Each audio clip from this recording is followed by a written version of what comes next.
that time, or the Hittite land. And we also knew that at that time in 1250 BC, the Syrians wanted to take their freedom back. So when Ramses II heard about that, or about the intentions of the Hittites, he prepared his army and he marched towards the gates of Syria. On his way, Ramses II and his followers, they captured 2 spies belonging to the Hittites among the Egyptian army. He arrested them and he forced them to confess about some information related to the Hittites. But unfortunately, these 2 guys gave him wrong information. But he believed them. He took a group out of the 4 military groups of the Egyptian army, and he marched towards that location that was mentioned by the Hittites. He didn't know that they're going to be much bigger, or he didn't know that the 2 Hittite spies, they are lying on him. So anyway, as soon as he arrived to that spot, he found that the Hittites are attacking from the back, and they were much more than he expected. Ramses was about to be killed in this war, but he was so wise when he withdrew and he recalled the other 3 military groups and he re-attacked the Hittites. And at that time there was a great battle between the Egyptians and the Hittites. But believe it or not, up to the present day, we're not quite sure who defeated the other.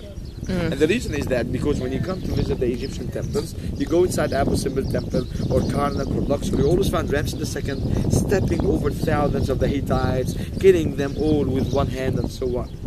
But you go to Syria, you go to Turkey, you check the ancient temples over there, and you check the ancient temples over there, you always find that the Hittite king is assuring every time that he's the only king who defeated the Egyptian pharaoh, Ramses II. So we don't know really who defeated the other, but what we are quite sure of, that both of them signed a peace treaty together, and the Hittite king, to show his goodwill to the Egyptian king, he gave him his daughter to marry her, to be one of his harem.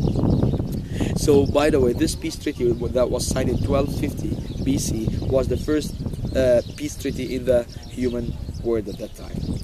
So, Ramses II, he was so powerful, he was so showy to the extent that he occupied Nubia, he defeated the Nubians, and he traveled all the way from the capital of Egypt, which was Thebes, or Waset, or Luxor, that we call it nowadays. That was the capital of Egypt. He traveled all the way, right in the center of Nubia, and he built for himself such 2 impressive temples that you can see them in front of you here, and he carved his statues right in the facade of the temple.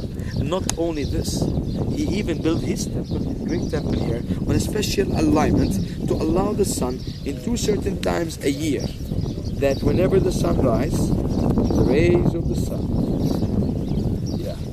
will be penetrating all the holes of the temple. These 2 dates used to be the 21st of Feb and the 21st of October. So these 2 days, whenever the sun rises, the rays of the sun will be penetrating all the holes of the temple until it arrives to the sanctuary of that temple. And this temple is dedicated to 4